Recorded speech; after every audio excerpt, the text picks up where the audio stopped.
gastronômica, feita com muito carinho.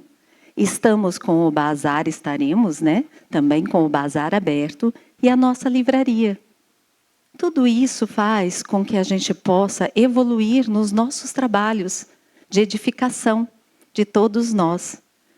Trabalhadores, convidados, pessoas que gostam de frequentar a casa, a nossa comunidade e a nossa cidade. Para dar continuidade, a gente convida a Camila, presidente do SECAL, para realizar a abertura oficial. Muito obrigada, sejam todos muito bem-vindos. Legal, hein?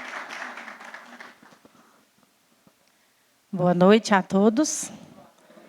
Obrigada a todos pela presença e que possamos estar sintonizados com o alto para que possamos realizar essa semana com muito carinho. Hoje iniciamos mais uma Semana Espírita. Não é apenas mais um evento, é um chamado. Um chamado da espiritualidade para que a gente pare, respire e volte a olhar para dentro de nós.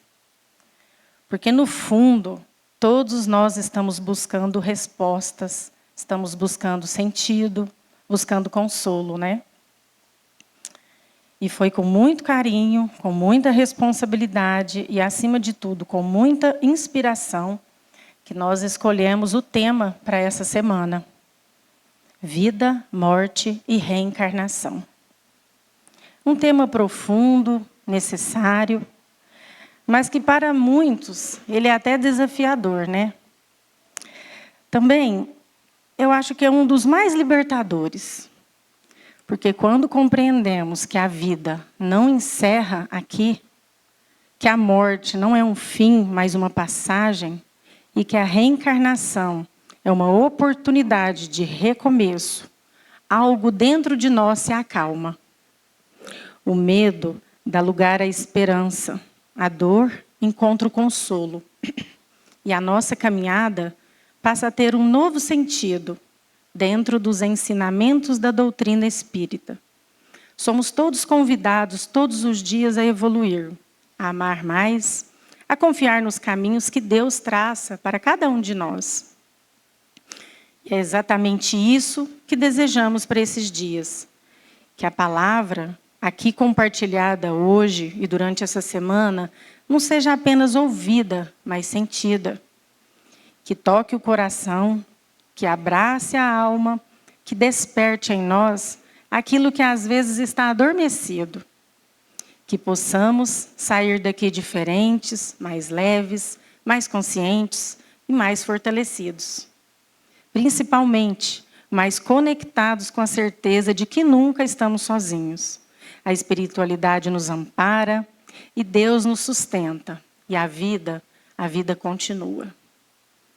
Aqui nesse momento também, eu não poderia deixar de expressar a nossa gratidão a todos os trabalhadores dessa casa, que cada detalhe, cada organização, cada gesto de cuidado tornou essa noite especial. Sem vocês, nada disso teria acontecido. Recebam nosso carinho, nosso respeito e nosso muito obrigada. Sintam-se todos em casa e sejam todos bem-vindos à terceira Semana Espírita do SECAL. Que Jesus nos abençoe hoje e sempre. Obrigada.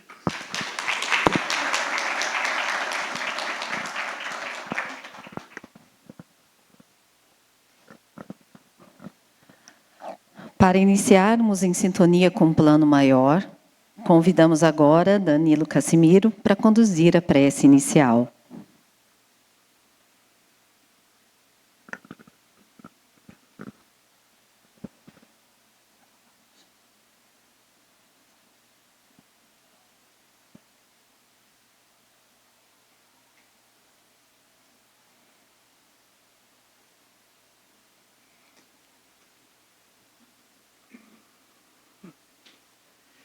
Bem, pessoal, vamos lá. Vamos sintonizar, aquecer nossos corações, elevar nosso pensamento ao alto, ao nosso Pai, ao nosso Mestre Jesus.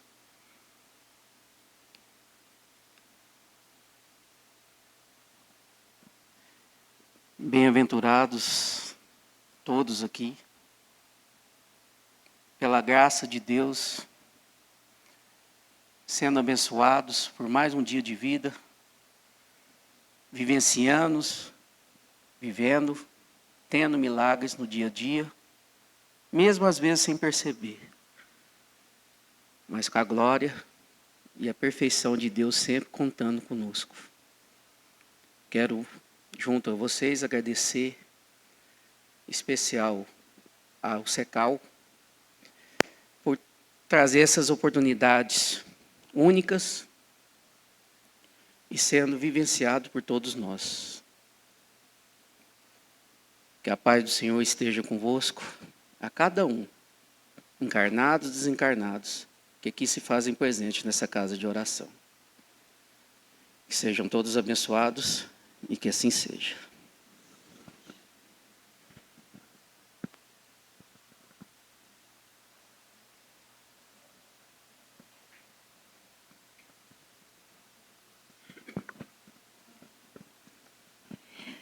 Dando continuidade à nossa programação, teremos e temos a alegria de convidar e receber o palestrante Henrique Marques, que nos trará reflexões sobre o tema A Vida na Visão Espírita. Seja bem-vindo.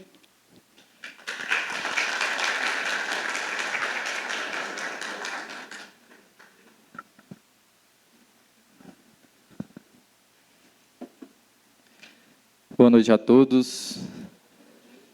E que prazer por mais uma vez estar aqui com vocês. Eu nunca iniciei nenhuma palestra, nenhum seminário, nenhuma oficina, nenhuma aula de mocidade, nenhuma assembleia, nenhum tipo de cerimônia, sem antes destinar toda a minha gratidão a Deus, e hoje aqui não seria diferente. Porque, pessoal, a cada dia, cada hora, cada minuto, cada segundo, cada milésimo de segundo que nós destinamos do nosso tempo aos outros, esse tempo advogará a nossa causa lá na frente.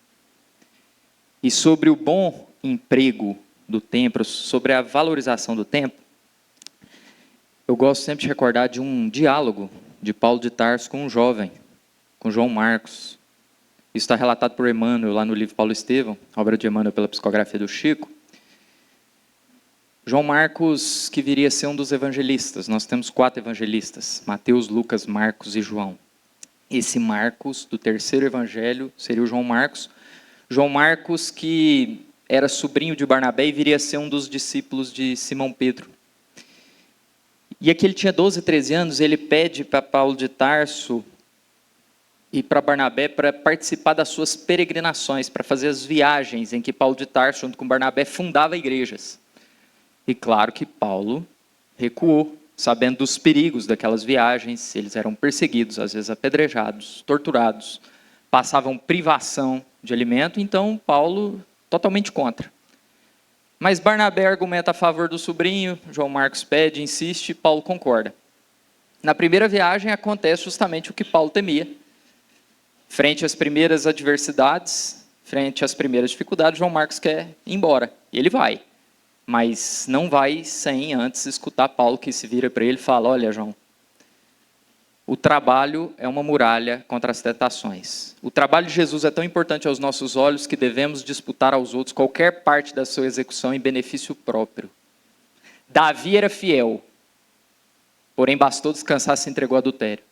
Salomão era fiel enquanto esteve trabalhando na construção do templo, porém bastou descansar, que se entregou à devassidão. Judas era fiel a Jesus, porém bastou ver a entrada triunfal do mestre em Jerusalém, que se entregou à traição e à morte. Com tantos exemplos expostos aos nossos olhos, é justo que nunca venhamos a descansar. Nunca. Não tem descanso para o trabalho do bem. Então, mais uma vez, obrigado a cada um de vocês. E quando nós estivermos cansados e fadigados do trabalho do bem, que nós possamos lembrar dessa conversa de Paulo com João Marcos. Hoje nós vamos falar da vida na visão espírita. Mas antes, eu gostaria de fazer uma retrospectiva com vocês dentro do nosso patrimônio cultural, porque isso aqui vai servir de base, vai servir de alicerce para o tema central. Há 2.500 anos atrás, mais ou menos, nós tivemos Sócrates, Platão, um pouco depois Aristóteles, quebrando toda uma cultura de selvageria para um entendimento mais sublime da vida. Esses homens mudaram totalmente a concepção, a imagem que os homens da época faziam de Deus, das virtudes, da ética, da moral, dos bons costumes, sobretudo do autoconhecimento. Juntamente com Buda no Nepal, Confúcio Lao Tse na China, Zoroastro na Pérsia, Hermes Trismegisto no Egito, eles prepararam o espírito das massas para receber a mensagem de Jesus. Jesus veio um tempo depois, 500 anos mais ou menos depois, e Jesus dispensa comentários. Jesus veio depois destes, mas todos esses foram enviados pelo Cristo para preparar o terreno. Buda, Siddhartha Gautama, Confúcio, Lao Tse, Hermes Trismegisto, Zoroastro, todos esses mestres, famosos mestres e tantos outros que nós conhecemos, todos eles foram enviados por Jesus. Todos os cantos do mundo. Todos eles eram servos leais do Cristo. Um pouco tempo depois de Jesus, nós tivemos Epícteto, Marco Aurélio, Sêneca, os estoicos. Grandes expoentes quando o assunto era o sofrimento. A resignação frente ao sofrimento, a resiliência, a abnegação, a submissão frente ao sofrimento. Por que nós sofremos? Com que sofremos? Como sofremos? Sofremos realmente porque o fato nos faz sofrer ou sofremos porque nós acreditamos que aquilo é motivo de sofrimento? Esses questionamentos que eles faziam. Nós sofremos realmente porque o acontecido nos faz sofrer ou porque nós nascemos numa cultura que diz que aquilo é motivo de sofrimento? Sofremos pelo que acontece ou pela forma que nós enxergamos aquilo que acontece? Entender essa psicologia por trás do sofrimento faz toda a diferença. Pouco tempo depois, nós tivemos Santo Agostinho, Martim Lutero, Immanuel Kant, tantos outros, reformulando conceitos que as religiões haviam deturpado. As religiões são criações dos homens. E pegaram uma doutrina pura de amor e sacrifício, que é o legado de Jesus, dos mártires, dos apóstolos, e desvirtuaram. E por que isso acontece? Porque nós estamos num mundo de provas e expiações. Já era esperado. O que nós temos no mundo de provas e expiações? Provas e expiações. Qual que é o nível das pessoas que nós convivemos aqui, inclusive o nosso? Somos cheios de defeitos e imperfeições, egoístas e orgulhosos, e quando nós vamos interpretar os textos sagrados, nós não interpretamos conforme é melhor para a maioria, para o coletivo, interpretamos conforme é conveniente para nós mesmos. Quando eu falo de texto sagrado, não entendam apenas a Bíblia. A Bíblia é o texto sagrado cristão, assim como o Alcorão é o texto sagrado muçulmano, assim como a Torá é o texto sagrado judeu, assim como o Bhagavad Gita é o texto sagrado do budismo e tantos outros. Mas, enfim, dependendo do lugar, nós, como egoístas e orgulhosos, não interpretamos conforme é melhor para o coletivo, e sim conforme é conveniente para nós mesmos. Vou dar um exemplo para vocês que acontece próximo de nós. Nós temos um braço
outros, que a sua felicidade depende só da sua parte, do que autores mais preocupados com fama, popularidade e engajamento falam o que ouvidos orgulhosos querem escutar. E ao invés de nos colocar como responsáveis das nossas alegrias, das nossas tristezas, colocam como se o mundo fosse responsável pelos nossos sofrimentos. Então é melhor um exagero de autocrítica do que ficar se fazendo de vítima. E posteriormente nós tivemos a doutrina espírita. Deixa eu me explicar aqui também. Eu fiz uma rápida retrospectiva, pulei vários autores, várias épocas, porque a gente não tem tempo, tá? Só falei dos movimentos que eu considero os mais importantes. E aí nós tivemos a doutrina espírita no século XIX, por ordem de Jesus, como Consolador prometido, pelas mãos de Allan Kardec, por meio do Pentateuco Kardeciano, das 5 obras básicas. E o Espiritismo pega tudo que esses autores trouxeram, que é tudo muito importante, apesar dos seus equívocos. Eram homens também, cheios de defeitos e imperfeições. E o Espiritismo coloca a cereja do bolo.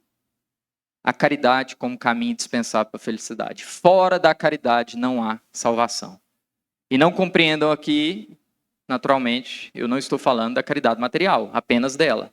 Caridade moral, como os Espíritos vão nos dizer no Livro dos Espíritos, benevolência para com todos, indulgência para as imperfeições do vosso próximo, perdão das ofensas. Benevolência para com todos, ser bom para todos, independente se gosta ou não. Indulgência para as imperfeições do vosso próximo, não notar os defeitos dos outros, não reparar nos defeitos dos outros, não divulgar os defeitos dos outros. Perdão das ofensas. A caridade no sentido de você entender que o único sentido da vida é você abrir mão de si mesmo, esquecer dos seus interesses e gastar tempo com os outros. Negando-se a si mesmo, esquecendo-se a si mesmo. Se alguém quiser vir após a mim, negue-se a si mesmo, tome a sua cruz e siga-me. E aquele que quiser salvar a sua vida, perdê-la. E aquele que perder a sua vida em favor do Evangelho, este irá conseguir salvá-la. Eu não consigo encontrar palavras mais claras do que essa para entender o verdadeiro sentido da vida. Eu não posso me dizer cristão e continuar vivendo mais para mim do que para os outros, gastando mais tempo com o que eu gosto do que para os outros. Quando Saulo de Tarso encontra Ananias, que ele lhe cura da cegueira, Ananias fala para Saulo, antes de se tornar Paulo, mas já convertido, fala: Saulo, é necessário morrer para o mundo para que o Cristo habite em nós. É mais ou menos assim, gente. Imagine que você tem uma balança moral dentro de você. Você tem uma balança de peso moral dentro de você. Nessa balança, de um lado você vai colocar aquilo que você faz pelos outros, de outro lado você vai colocar aquilo que você faz para você. De um lado você vai colocar o tempo que você gasta com os outros, do outro lado você vai colocar o tempo que você gasta para satisfazer os seus caprichos. Se essa balança pender mais para você, sem te conhecer, eu já te afirmo, você não é feliz. Vai na contramão da essência do Espírito. O Espiritismo ainda vai nos dizer da dor e do sofrimento, não apenas como necessários, mas como bênçãos divinas. O sofrimento e a dor como grandes presentes divinos quando bem aproveitados. Da vida como uma passagem breve, uma brevíssima passagem, uma passagem fugaz, que quando nós comparamos com a idade, com a nossa existência de espírito, a vida aqui passa como um relâmpago, um estalar de dedos. O mentor espiritual de André Luiz no livro Libertação, o livro Libertação é o 6º da coleção do André Luiz. Nosso Lar, Mensageiros, Missionários da Luz, Obreiros da Vida Eterna, No Mundo Maior, Libertação. E lá no início do livro, André Luiz com outros espíritos estão escutando uma palestra de um espírito mais evoluído. E esse espírito fala para eles que nós que estamos aqui na Terra, nós temos mais ou menos 40 mil anos. Nós, como espíritos, mais ou menos, isso para mais ou para menos, nós temos mais ou menos 40 mil anos. Todos nós. Se nós pensarmos que em todas as vidas nós tivemos 100 anos, nós não tivemos 100 anos. É só para facilitar a conta, certo? Se nós imaginarmos que a cada vida nós tivemos 100 anos, é como se todos nós aqui já tivéssemos 400 vidas. Em lugares diferentes, países diferentes, às vezes planetas diferentes.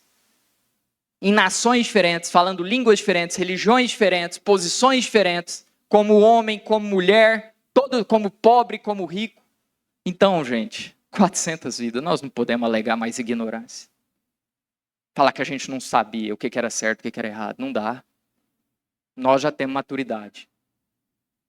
Nós já temos maturidade para fazer escolhas. Por isso que a cada vez que a gente erra, dói mais. Nos prolegômenos do Livro dos Espíritos, prolegômenos é uma espécie de apresentação do livro. Nós temos lá os espíritos que ajudaram Kardec na codificação. Sócrates Platão, Fénelon, Emanuel Swedenborg, São Luís, Santo Agostinho,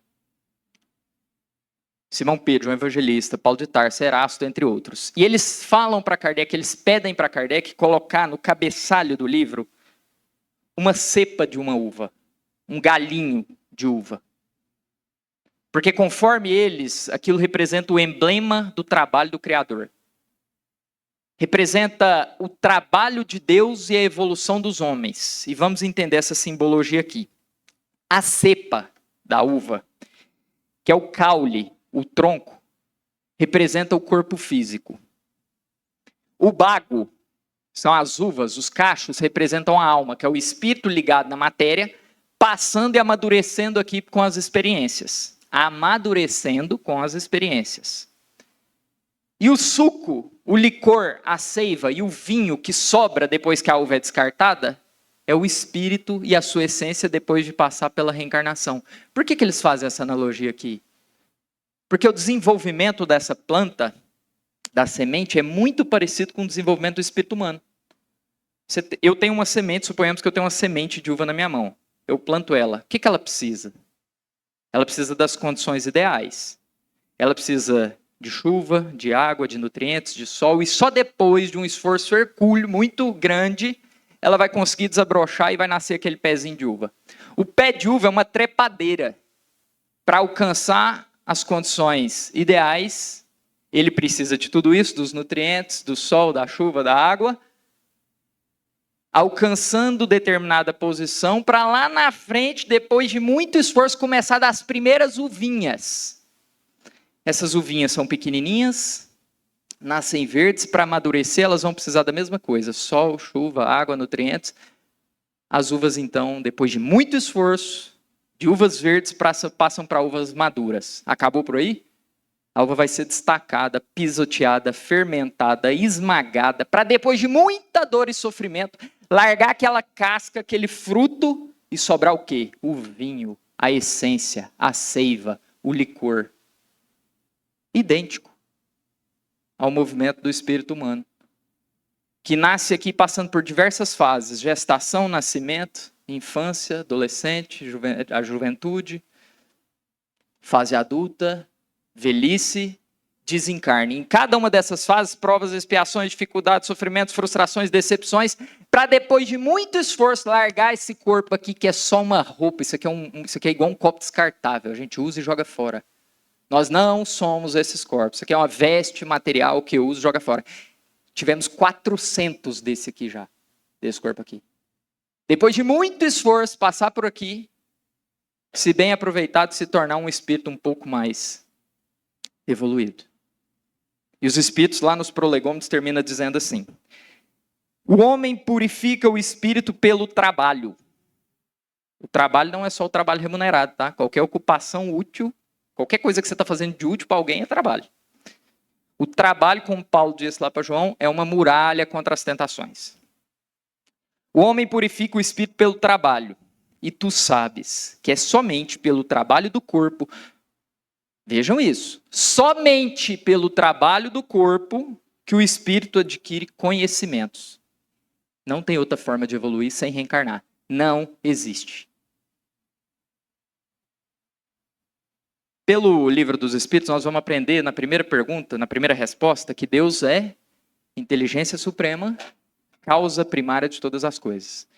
Dizer que Deus é inteligência suprema, causa primária de todas as coisas, significa que antes de nada existir, Deus já existia, ele já era ele. Deus existia antes de tudo. Deus existia antes do universo, porque se eu acreditar que o universo existia antes de Deus, alguém tem que ter feito esse universo. Deus deixa de ser Deus, Deus passa a ser o outro. Por isso que o primeiro atributo de Deus que Kardec coloca é o quê? Eterno. Eternidade. O que significa eterno? O que é alguma coisa eterna? Sempre existiu, sempre esteve lá, nunca foi criado, não tem início, nem meio, nem fim. Estranho, né? Como que algo sempre existiu e nunca foi criado? É muito difícil para a nossa concepção ainda acanhada de mundo entender isso aqui, por quê? Nós somos criaturas espirituais vivendo uma experiência transitória na carne. E quando nós estamos vivendo essa experiência transitória na carne, tudo tem início, meio e fim. Nós estamos nascendo, crescendo e morrendo. Tudo ao nosso redor tem um prazo de validade. Tudo ao nosso redor tem um valor biológico que se vai. Mas quando nós estamos falando desse universo cósmico, quântico, essas valências, essas noções de tempo e espaço, elas não são limitadas assim. Nós estamos engateando nisso aqui. Então nós temos um Deus que veio antes de tudo existir. Esse Deus cria o universo, plano espiritual, os espíritos e o plano material. Para que ele criou o plano material? Para que nós aprendêssemos, evoluíssemos, experienciássemos. Como? Por meio de reencarnações e diversas existências. Dentro dessas reencarnações e diversas existências, passaremos por várias posições culturais, sociais, políticas, religiosas, biológicas. Culturalmente falando, fomos ou seremos hindus, orientais, japoneses, chineses, coreanos, gregos, latinos, celtas, eslavos, germânicos, egípcios, africanos, brasileiro, colombiano, argentino, venezuelano.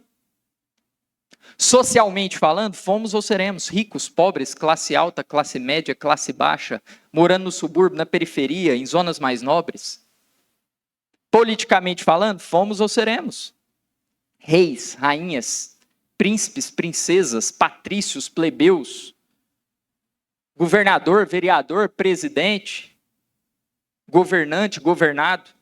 Religiosamente falando, fomos ou seremos judeus, muçulmanos, protestantes, católicos, espíritas, umbandistas, budista, hinduísta. Vocês sabem que tem mais de 1000 religiões no mundo, né? Biologicamente falando, fomos ou seremos homens, mulheres e com a polaridade invertida. Como que eu faço para saber qual que é a próxima posição que eu vou ocupar aqui? É fácil. Alguém pode me ajudar? Como que eu faço para saber qual que é a próxima posição que eu vou ocupar aqui? A próxima vida eu vou vir como? Tem como saber. Tem uma fórmula mágica para isso aqui, simples. Aquela que você tem mais preconceito. Provavelmente vai ser ela. Ah, mas eu sou macho, eu não vou vir como mulher não, será? Nós conversávamos sobre isso num estudo lá no Eurípides. E um colega no final falou assim para mim, falou, Henrique, mas você não pode falar essas coisas, porque senão as pessoas acham ruim. Mas eu falei, não, mas peraí, vamos raciocinar. Por que eu não posso falar? Não, porque eu acho que a gente não tem autonomia e autoridade. Não, peraí. Nós estamos aonde? Dentro do Centro Espírita, certo? Dentro do Centro Espírita nós temos que estudar o quê? Espiritismo. Qual que é a fonte bibliográfica mais confiável que nós temos? Inquestionável, insofismável, irretorquível. Qual que é? Kardec. Qual que é a primeira obra básica de Kardec? Livro dos Espíritos. Então que assim seja, é um prato cheio para isso aqui. Questão 200 do Livro dos Espíritos. Os espíritos têm sexo? Perguntou Kardec. E os espíritos respondem, não como entendeis, porque os sexos dependem da constituição orgânica. Há entre eles amor e simpatia, mas baseados na afinidade de sentimentos. Não como entendeis, porque os sexos dependem da constituição orgânica. Ou seja, vir como homem, mulher, macho, fêmea, genitália masculina ou feminina, é uma questão do corpo, da matéria. O espírito não tem sexo. Isso aqui é só necessário para a reprodução. Inclusive, tá, gente, a principal função do sexo é a reprodução, tá? Juntar um gameta masculino com um gameta feminino, formar um receptáculo para que um espírito possa habitar aqui dentro e passar pela experiência e depois ir embora. Essa é a principal função do sexo. Parece óbvio, né? Mas por que eu estou falando isso para vocês? Não é óbvio. Muitos dos nossos irmãos esqueceram que a principal função do sexo é a reprodução. Não que o prazer não seja importante, é muito importante. Se não fosse o prazer, nós não nos aproximaríamos. Ou talvez não nos aproximaríamos tanto. O problema é quando eu coloco o prazer acima das pessoas, do sentimento, do meu casamento, da minha esposa, do meu marido. Quando eu coloco os meus caprichos e as minhas vontades na frente do sentimento dos outros. Aí passa a ser um problema. E só abrindo um parênteses aqui, quando o Espiritismo condena, luta contra a ideia do aborto, não é por uma questão de moral e ética e romantismo, não, é de sobrevivência. O aborto interrompe o principal meio de evolução dos espíritos, que é a reencarnação. Não tem evolução no plano espiritual. O espírito lá se estuda, se prepara. Para evoluir tem que descer num corpinho de carne aqui, ó. Não tem outro jeito. É questão de sobrevivência lutar contra o aborto. Não é porque a gente acha bonito. Inclusive um alerta para os dirigentes das casas. Esses dias, em determinado centro espírita, eu não vou divulgar nem o nome do livro, nem o nome do autor, porque eu não quero dar ibope. Mas eu encontrei um livro dentro de uma livraria, que já tinha me alertado, uma livraria espírita, que já tinham me alertado que aquele livro parecia meio estranho. Só uma observação. Todo livro que entra na casa espírita é responsabilidade dos dirigentes. Então não pode entrar um livro sem antes que um grupo de estudo analise e veja se aquele livro está de acordo com a doutrina espírita. O que é doutrina espírita? Doutrina espírita é uma doutrina, filosofia, religião que segue a codificação de Kardec e tem Jesus como guia e modelo. Ponto final. Começou a inventar moda, sair de coisa que Kardec falou, não é espiritismo, é espiritualismo. E eu não tenho nada contra. Eu leio diversas obras espiritualistas. A maioria das que eu citei aqui para vocês no início são espiritualistas. Mas dentro do centro espírita nós temos que lutar pela nossa identidade, que está em cima das 5 obras básicas de Kardec e das lições de Jesus. E nesse livro, o autor falava assim, eu comecei a folhear esse livro, eu fui direto nos temas que eu já imaginei que ia desvirtuar da codificação. O autor falava assim, não, mas eu sou contra o aborto, mas eu acho que em alguns casos tem justificativa. Para você, para o espiritismo, não. Então, sua opinião fora do centro espírita. Para você pode ter justificativas. E nós não vamos, gente, claro, nós não vamos condenar a pessoa que fez um aborto. A gente vai acolher, trazer para o nosso lado e fazer de tudo para desvincular o erro da pessoa com ela, com a personalidade dela. Porque nós não somos os nossos erros. O erro é uma coisa de momento, é quando você tinha outra concepção. Era no momento de ignorância, mas vida que segue. Vamos reparar o mal que a gente fez. Tem muita criança aí para ajudar e tem como reparar o mal numa vida só. Haja vista o exemplo de Paulo de Tarso. Mas nós não vamos deixar de falar das consequências desse ato. E o pior é que esse autor, ele utilizava de seus argumentos baseado no livre-arbítrio. Numa concepção totalmente equivocada, porque livre-arbítrio não é você fazer o que você quer na hora que você quer. Livre-arbítrio é você saber que você pode exercer sua vontade dentro do universo que já existe, só que esse universo tem regras e leis. Eu não posso sair fazendo o que eu quero na hora que eu quero. Poder eu posso, mas tem consequências e nós não deixaremos de falar dessas consequências. Para a doutrina espírita não existe nenhuma justificativa para o aborto, a não ser quando a gestação incute risco de vida para a mãe e para a criança. Não vai nascer a criança e a mãe vai morrer. É a única justificativa. Tirando essa, não existe nenhuma justificativa para o aborto que não seja uma justificativa egoísta. Egoísmo em que sentido? Eu quero que qualquer pessoa no mundo venha me falar uma justificativa que uma mulher tenha para abortar, que ela não esteja pensando mais nela do que na criança. Pode me falar. Ah, é estupro. Você está pensando mais em você do que na criança. Ah, mas a criança vai nascer com uma má formação. Você está pensando mais em você do que na criança. Ah, mas eu não quero. Somos adultos já. Todo adulto sabe que a vida aqui não é feita do que se quer. 99% das coisas que eu faço eu não quero, mas eu tenho que fazer. Não se trata do que eu quero, do que eu acho, do que eu gosto. Se trata de aceitar as coisas do jeito que elas são. Isso aqui é a essência da lição do Cristo. Se nós tivéssemos que resumir a lição de Jesus, as lições, o ensinamento de Jesus em poucas palavras, quais seriam? Quais seriam? Em poucas palavras. A vida aqui não é fazer o que nós queremos. Esquece que você existe e vive em prol dos outros. Se for preciso sacrificar nossa vida pela vida de uma criança, que seja, não tem nada mais nobre do que isso. Ah, mas não pode falar isso porque as pessoas não gostam. Também não estou preocupado. Gálatas capítulo 1, versículo 10. Se eu estivesse preocupado em agradar os homens, não estaria trabalhando para Jesus. O certo é certo. Não tem isso. Não tem curva nisso aqui. Não tem sofisma para diminuir a gravidade da gente deixar isso aqui entrar na casa espírita. Não tem. Enfim. Depois que a gente tiver curiosidade, os espíritos ainda vão falar sobre isso na questão 201, 202. As perguntas de Kardec, as respostas dos espíritos. E os comentários de Kardec são extremamente claros. Qualquer coisa que eu falar aqui, eu vou atrapalhar. Certo? No decorrer dessas experiências aqui, nós seremos bombardeados por crenças, culturas, ideias, políticas, teorias, ciências, que são criações dos homens, proporcional e adaptada à evolução moral e intelectual da época. Então, naturalmente, que cheias, imbuídas de preconceito que vêm de uma visão acanhada do mundo.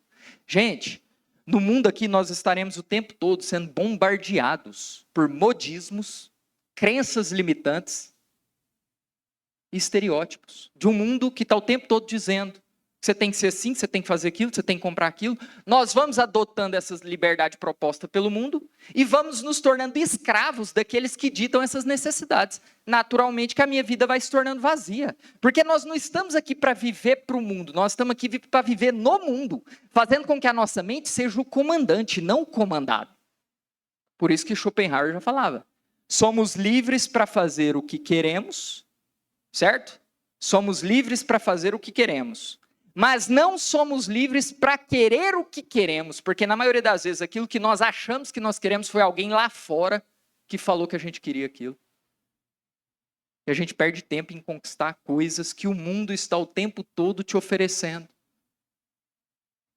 Eu vou dar um exemplo aqui para vocês de como nós temos sido sequestrados por isso aqui. Eu estou me incluindo, tá?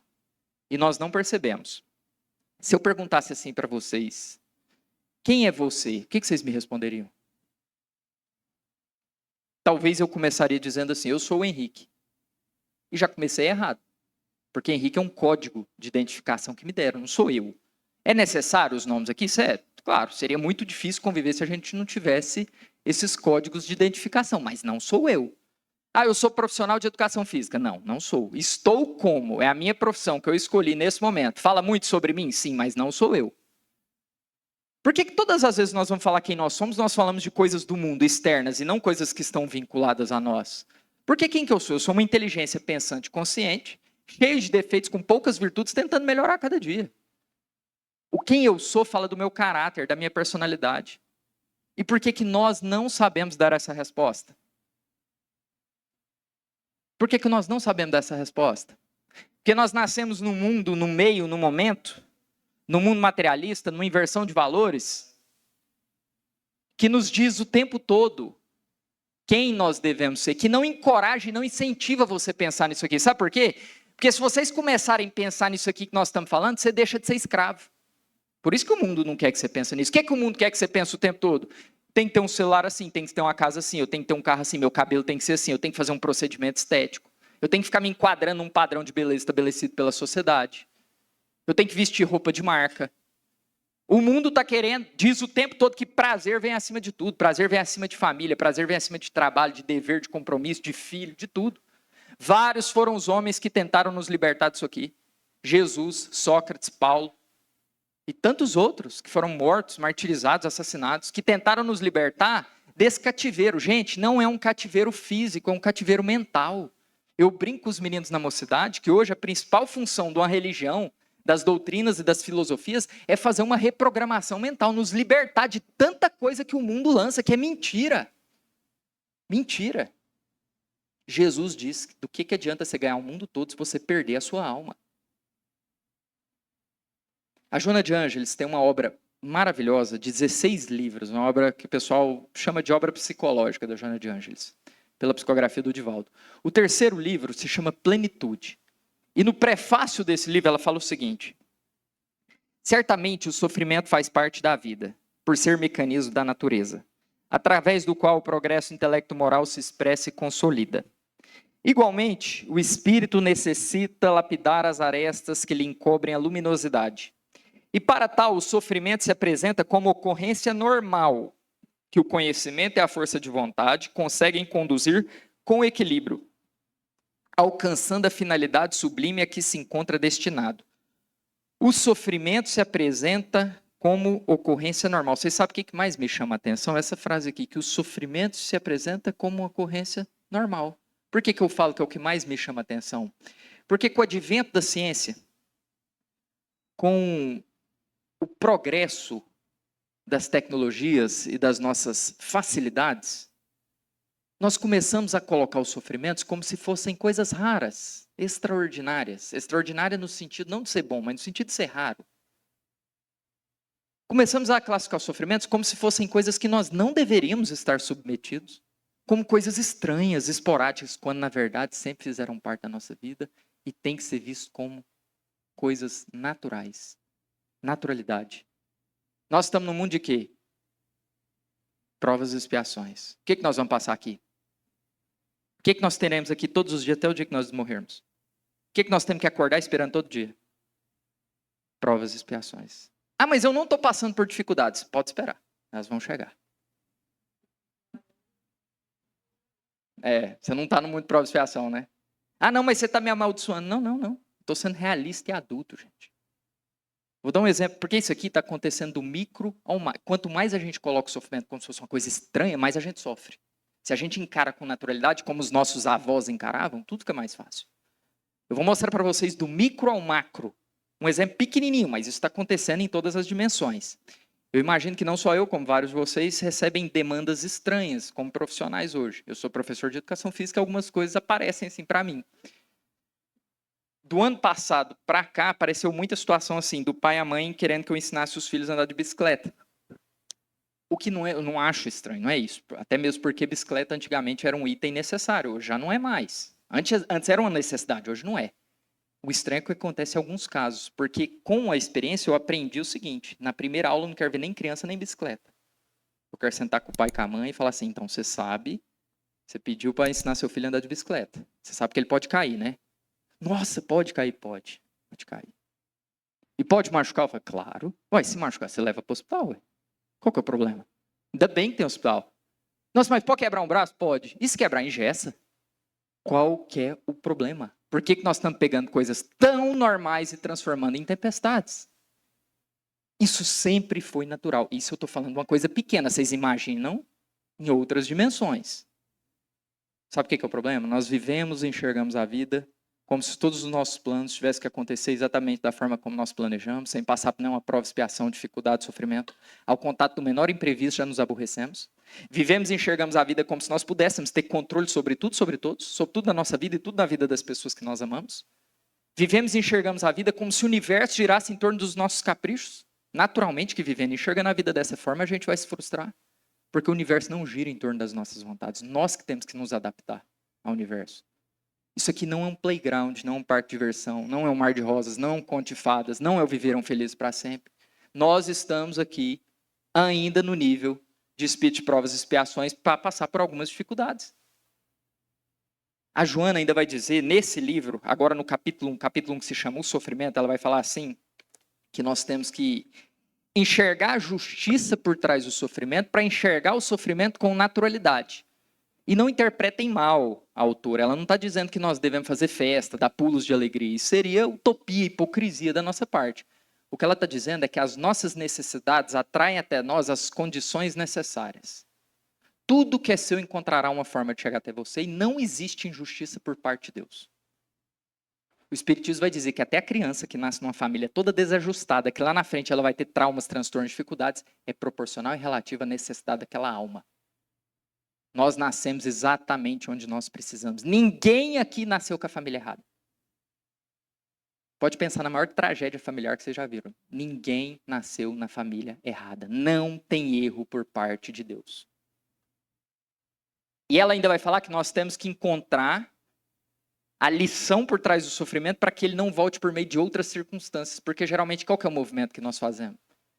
Eu estou passando uma dificuldade muito grande, o que eu faço? Adoto fuga. Estou convivendo com uma pessoa muito difícil. Qual que é o movimento que a gente faz? A gente se afasta, eu me afasto da pessoa notando todos os defeitos dela sem notar os meus. O que o universo entende? Que eu não aprendi nada. O que o universo vai fazer? Colocar alguém mais difícil para eu conviver. Porque ninguém chega na nossa vida por acaso. Desde o cara que te vendeu pão na padaria até a sua família, existe uma programação por parte de um sistema divino te colocando para conviver exatamente com aquelas pessoas que você tem que conviver. O Jorge Elahá, numa palestra dele, ele fala assim, quando a gente fala assim para alguém, eu te odeio, ou quando a gente mentaliza isso, eu te odeio, é como se espiritualmente você estivesse falando assim, eu quero nascer com você de novo.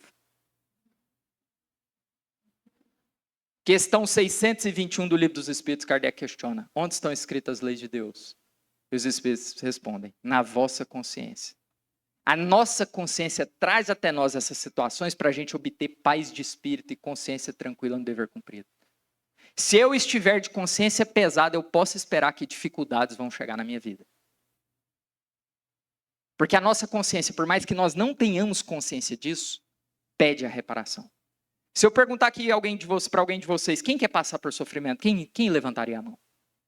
Tem uma fila para entrar. Quem passar por aquela porta ali vai passar por sofrimentos. Quem iria se voluntariar?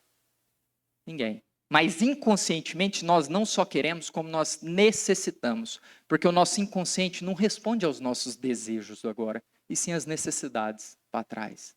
As necessidades de reajuste. A sensação de consciência pesada é a sensação de afastamento de Deus, de distanciamento de Deus. Então, por mais que nós não admitamos que nós queremos passar o sofrimento para o reajuste, a nossa consciência pede essas ocasiões de reparação para o nosso próprio bem. Por isso, Kardec, no capítulo 5 do Evangelho segundo o Espiritismo, ele vai dizer: aqueles que nós classificamos como inimigos, na verdade, são os nossos maiores colaboradores. A Joana fala: a dor, porém, não é uma punição. Antes revela-se um excelente mecanismo da vida a serviço da própria vida. Fenômeno de desgaste pelas alterações naturais da estrutura dos órgãos. Aqui ela vai resumir nessa parte o seguinte: nós estamos no mundo de provas e expiações. O que nós temos no mundo de provas e expiações? Provas, expiações, dificuldades, sofrimento, frustrações, decepções. Essas decepções causam muitas emoções negativas. Essas emoções negativas acumuladas transbordam no nosso corpo na forma de doença. Aí ela vai dizer: emoção negativa acumulada transbordou no corpo na forma de doença. Aí a partir daqui, se o indivíduo vai sofrer ou não, é uma escolha dele. É a forma como se enxerga a situação. Estou sofrendo porque estou doente. Por que eu sofro? Por que eu sofro? Estou sofrendo porque estou com uma doença. Por que eu sofro? Porque eu estou com a doença? Não. Porque eu enxergo a doença como uma coisa ruim. O Espiritismo vai dizer que a morte não existe. A vida de verdade é no plano espiritual. Somos criaturas espirituais vivendo uma experiência transitória na carne. Isso aqui é uma veste material que eu utilizo e jogo fora. Não somos esses corpos, apenas estamos nesses corpos. O Espiritismo vai dizer que o homem é uma máquina de 3 peças: espírito, perispírito e corpo. Como poderíamos esperar alguma coisa diferente? Naturalmente que toda emoção negativa que eu deixar crescer na minha mente vai transbordar no corpo na forma de doença, assim como toda emoção positiva vai transbordar no meu corpo na forma de um manancial de saúde. Ou seja, a nossa mente determina se nós seremos saudáveis ou não. Eu tenho uma aluna, grande amiga minha, eu tenho um carinho, um amor por ela imenso. E nesse ano, no início do ano, ela me falou assim... um dia que nós estávamos conversando, tinha acabado a aula, e ela me falou assim: Henrique, mas essas dores não passam. É dor no corpo todo, é doença no corpo todo, isso não passa. É fibromialgia, artrite reumatoide, é lúpus, é doença autoimune. Já fiz todo tipo de tratamento, remédio, quimioterapia, cirurgia, injeção, pilates, musculação, e não passa, não passa. Sabe por que não passa, gente? Tratando o corpo sem tratar da alma. Não passa. Kardec pega uma frase de Sócrates, coloca lá no início do Evangelho segundo o Espiritismo, que Sócrates falava assim: se os médicos são mal sucedidos hoje é porque tratam do corpo sem tratar da alma. Sendo os dois um só, os dois precisam de tratamento. Juvenal, mente sã, corpo são. Sabe por que não passa? Porque está tratando do efeito sem tratar da causa. Sabe quando as doenças passarão? Porque vai chegar um momento que a Terra, dentro da Terra, não existirá ninguém mais com enfermidade nem doença. Sabe quando que vai passar? Quando nós desenvolvermos todas as virtudes: amor, caridade, fé, fraternidade, humildade, perdão. Quando desfazermos de todos os vícios: egoísmo, orgulho, vaidade, hipocrisia, ciúme e inveja. Quando nada que venha de fora nos preocupe. Quando nenhuma preocupação externa nos atingir. Quando nós não tivermos mais nenhuma preocupação com coisas que nós não controlamos. Quando as nossas preocupações forem baseadas apenas com aquilo que nós temos controle. Pensamentos, os nossos sentimentos e as nossas emoções. Por quê? Porque o próprio Emmanuel vai dizer: toda tensão emocional é como se a gente estivesse dando martelada no nosso corpo. Então, raiva, mágoa, ódio, medo, covardia, ciúme, inveja, é como se nós estivéssemos martelando o nosso corpo. E não me interpretem mal, não estou dizendo que nós não vamos nos preocupar, não tem como a gente ser negligente. Como que a gente vai viver num mundo como esse sem preocupação? Não é isso. Eu uso a palavra preocupar porque eu não tenho outra palavra. Mas é preocupar no sentido de aceitar as coisas como elas são e não desesperar com as dificuldades. O Cristo dizia, no mundo tereis aflições, mas tem de bom ânimo, pois eu venci o mundo. Não vos preocupeis com o dia de amanhã, pois o amanhã trará suas próprias preocupações, a cada dia basta o seu próprio mal. Jesus estava conversando com a mulher samaritana, um dia, os apóstolos chegam nele e falam, mas senhor, o senhor não vai comer nada, o senhor não se alimenta um dia. E Jesus fala para eles, fala o quê? O meu alimento é fazer a vontade do meu Pai que está nos céus. É isso que alimenta o meu corpo. A minha comida é servir aos outros. Ou seja, a nossa mente determina se nós seremos saudáveis ou não. A Joana continua. Desse modo, é inevitável a ocorrência do sofrimento na Terra e nas áreas vibratórias que circundam o planeta, nas quais se movimentam os seus habitantes. Como eu falei para vocês, nós estamos no mundo de provas e expiações. Nesse mundo de provas e expiações, qual que é o nível das criaturas que nós convivemos aqui?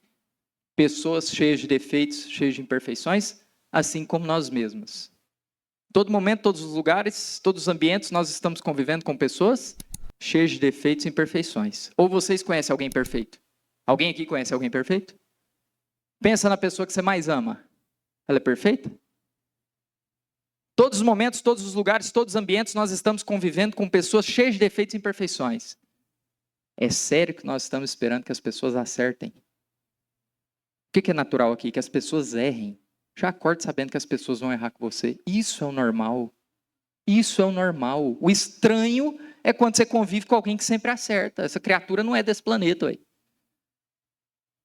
Gente, olha a situação. O quanto isso aqui faz diferença na vida da gente. Nós temos um projeto lá no Primavera que chama Food Consciente. Food Consciente é uma parceria do Amigos Contra a Fome com o Posto Primavera, onde nós recebemos jovens lá no sábado à tarde e esses jovens vão para assistir uma palestra, depois eles jogam bola, depois eles lancham. Mas a nossa quadrinha lá é uma quadrinha pequena e às vezes dá 40 jovens e joga 4 contra 4, dá 10 times. Todo mundo aqui que jogou bola sabe o que acontece quando você perde, você olha lá para fora, tem 10 times para entrar. Os jovens às vezes saem meio exaltados. E esses dias, só um mês atrás mais ou menos, um jovem saiu muito bravo com outro colega e saiu dizendo assim, você é ruim demais, eu já falei para você ficar em casa, por que você vem para cá, você só vem para atrapalhar, enfim. Chamei os dois, fiz aquele que tinha ofendido, pedi desculpa pro outro e vida que segue. Vida que segue para quem? Para quem ofendeu, né? Porque o outro ficou ali remoendo aquele negócio, saiu do grupo. Aí eu fui conversar com ele. Meu filho, não precisa sair por causa disso, que besteira. Ele falou assim, tio, eu já passo por isso lá em casa, tem que passar aqui também. Eu falei, você tá certo. Por isso que eu chamei o outro e fiz te pedir desculpa, mas eu vou falar da parte que toca a você. A nossa paz tem que ser relativa ao quê, gente? Ao que nós pensamos, fazendo e sentimos. Ao que nós temos controle. Enquanto a nossa paz for relativa ao que os outros fazem, nós seremos pessoas frustradas. E eu perguntei para ele, você vai, todas as vezes que alguém te ofender, falar alguma coisa que você não gosta, você vai desistir das coisas? Você pode ficar em casa, então. Nós vivemos num mundo onde em todos os ambientes nós conviveremos com pessoas mal educadas. No trânsito, na escola, na faculdade, no trabalho. E aí, você vai desistir de tudo? Não existe nenhuma justificativa para o mal que nós façamos aos outros que não seja uma justificativa egoísta. Toda vez que a gente está prejudicando alguém, estamos sendo egoístas. Mas também não existe nenhuma justificativa para nos sentirmos ofendidos que não seja uma justificativa egoísta.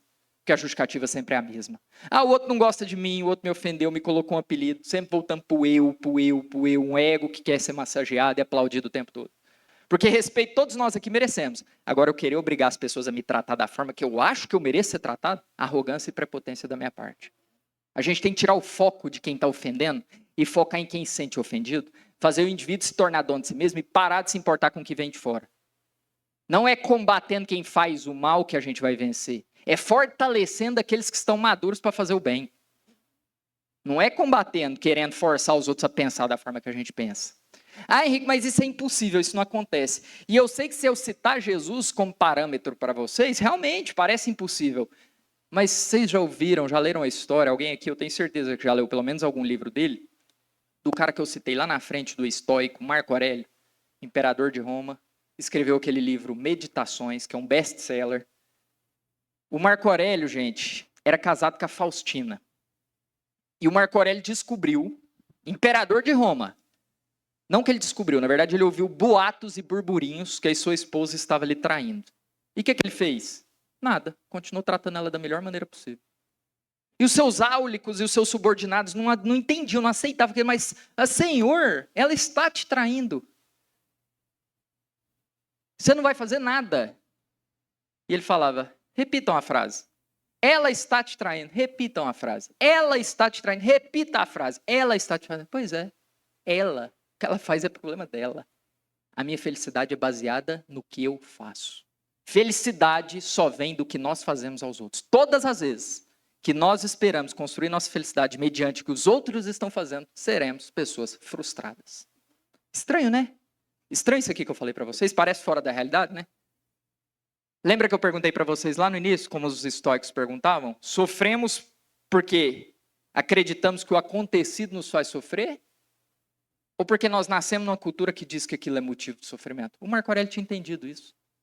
Nós nascemos numa cultura, num meio, num momento, numa época materialista, que nos diz o tempo todo que nós temos o direito de exigir a forma que as pessoas nos tratam, que nós temos o direito de exigir que as pessoas se comportem da forma como nós achamos que elas devem se comportar, que nós temos o direito de exigir reciprocidade.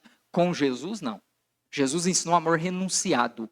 Eu faço tudo por você, mesmo que você não faça nada por mim. Eu faço tudo por você, mesmo que eu nem te conheça, porque eu te vejo como irmão. Eu faço tudo por você, mesmo que você faça tudo para me prejudicar. Essa é a proposta do Cristo. Essa é a matemática divina. Essa é a única água que mata a sede, porque você aprende a construir sua felicidade baseado só no que você controla, sem esperar nada de ninguém. O mundo irá dizer para vocês, as pessoas te devem um bom tratamento. Jesus vai te dizer, ninguém te deve nada. Felicidade não vem pelo que os outros fazem por nós, e sim pelo que nós fazemos aos outros. Aos outros eu dou o direito de ser como são, a mim de ser o melhor a cada dia. Amor próprio não é exigir que os outros lhe reconheçam, é você reconhecer seu potencial, fazer o melhor que você pode pelo mundo, mesmo que o mundo não faça nada por você. E eu peço desculpa a vocês se às vezes parece indiferença da minha parte, eu juro que não é indiferença. Quando eu estiver passando por qualquer situação dessa aqui que eu citei para vocês hoje, eu vou ser o primeiro a entrar em desespero. O que eu estou querendo mostrar para vocês é que os nossos sofrimentos são enraizados em crenças. Não é o fato que nos faz sofrer, é o que a gente acha sobre aquilo. E eu provo para vocês. O que acontece quando nós perdemos um ente querido? Nós ficamos tristes, sofremos muito, naturalmente, claro. Nós nascemos numa cultura que ensinou o tempo todo que a morte é uma coisa ruim. Agora me expliquem uma coisa, por que tem pessoas, nações, religiões, lá no Oriente, que quando alguém da família morre, eles ficam felizes, fazem festa? Eles amam menos os parentes deles do que nós amamos os nossos? Porque não é o fato, não é o acontecimento, é o que te contaram sobre aquilo, é o que você acredita, é a cultura que você nasceu. Se eu falasse assim para vocês que ao sair daqui hoje, todos nós seremos enjaulados e jogados para os leões, qual que seria a nossa reação aqui? Desespero. Começarem a ligar para os nossos parentes, ficarem tristes, chorar. Peguemos essa mesma informação, se pegássemos essa mesma informação e levássemos para os cristãos há 2000 anos atrás, eles fariam festa, ficariam a noite inteira em festa. Por quê? Porque não é o fato que te faz sofrer, é o que você acha sobre aquilo. Eles tinham plena convicção na vida eterna. Nós temos? Mesmo conhecendo o Espiritismo, quem aqui pode levantar, bater no peito e falar, eu tenho plena convicção da vida eterna? E eu vou dizer para vocês que nós não temos. Eu falo para os jovens da mocidade que nós estamos simpatizando com essas ideias, que nós achamos bonito, que nós estamos começando a acreditar nisso. No dia que nós tivermos plena convicção das ideias que o Espiritismo traz, nós não sofreremos com mais nada. E para finalizar, então, o sentido da vida aqui, o que seria? Alguém de vocês já assistiu o filme Paulo, Apóstolo do Cristo? É o melhor filme que eu já vi. Quem não viu, veja, acredito que a maioria já viu. Em determinado momento, Paulo, lá no final do filme, está conversando com um romano, e ele pergunta assim para o romano, você já velejou? E o romano fala, já. Ele fala, então imagine que você se ajoelha, pega um pouco de água na mão. Você pode fazer o que você quiser, essa água aqui vai sair pelos seus dedos, pelo canto da mão. Essa água aqui é a vida do homem, dia após dia nós estamos perdendo ela. Agora, o reino pelo qual eu vivo, a luta pelo qual eu luto, é toda aquela expansão infinita de água que sobrou para lá. A maioria dos homens estão vivendo por causa dessa água aqui, ó. Poucos estão vivendo pela vida eterna. Por isso Paulo vai dizer, se vivermos, viveremos pelo Senhor. Se morrermos, morreremos pelo Senhor. Vivendo ou morrendo, pertencemos ao Senhor. O viver é Cristo e o morrer é lucro. Sentido da vida aqui? Negar a si mesmo e viver em prol dos outros. Estranho, né? A felicidade está justamente em pensar mais nos outros do que em você. Totalmente na contramão do que o mundo está falando lá fora, viu, gente? Totalmente na contramão do que estão ensinando para os nossos jovens. Né? Tem que pensar mais em você, tem que satisfazer os... Depois você vai pensar nos outros. Puro egoísmo. Pegaram o termo amor próprio e desvirtuaram completamente. Isso não é amor próprio. A felicidade aqui, nós não teremos uma felicidade plena. Aqui nós teremos momentos, lampejos de felicidade. Mas existe uma forma de ser mais feliz aqui. Qual que é? Esquece que você existe e viva em prol dos outros. Esse é o maior significado. Lembra da minha aluna que eu falei para vocês? Que ela falava que tinha dores, que as dores não passavam, que sempre estava com dor, não sei quantos anos com dor, que não tinha trégua. Há um mês atrás, ela chegou lá no estúdio e me falou assim, Henrique, as dores passaram. Tem 3, 4 dias que eu não sinto dor nenhuma. Eu não lembro de quanto tempo atrás isso acontecia. Aí a gente foi conversando, sabe o que aconteceu? Que as dores passaram? A mãe dela adoeceu. E ela precisou parar tudo a vida dela para ficar em torno da mãe, para ficar cuidando da mãe. Ela tirou o foco dela e focou na mãe. Remédio para qualquer dor e sofrimento aqui. Esquece que você existe e vive em prol dos outros. Esse é o maior legado do Cristo. Esse é o sentido da vida. Essa é a vida na visão do Espiritismo e deveria ser a vida na visão de todo aquele que se diz cristão. No início do livro Renúncia, no prefácio do livro, o Emmanuel falando da protagonista, da Alcione, o Emmanuel fala assim, essa criatura aqui, o Emmanuel falando da Alcione, essa criatura aqui nunca satisfez nenhum desejo pessoal. Nenhum. Imaginem isso, uma pessoa desde quando nasceu até morrer, nunca fez nada pensando nela. Pensava só nos outros, abria mão de tudo, sacrificava tudo para ela para viver em prol dos outros. E era mais feliz que todos nós que estamos aqui, que estamos sempre querendo satisfazer os nossos caprichos. Essa é a vida na visão do Espiritismo. Essa é a essência da lição do Cristo. Esse é o maior legado de Jesus. A gente esquecer da gente um pouquinho e viver em prol dos outros. Muito obrigado a todos vocês.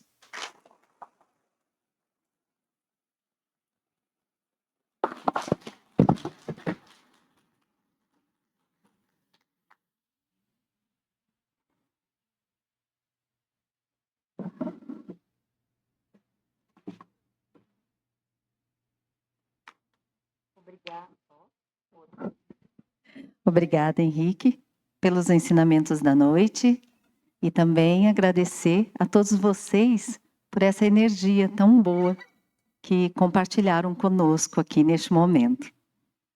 Convidamos agora os passistas para que se coloquem aqui no salão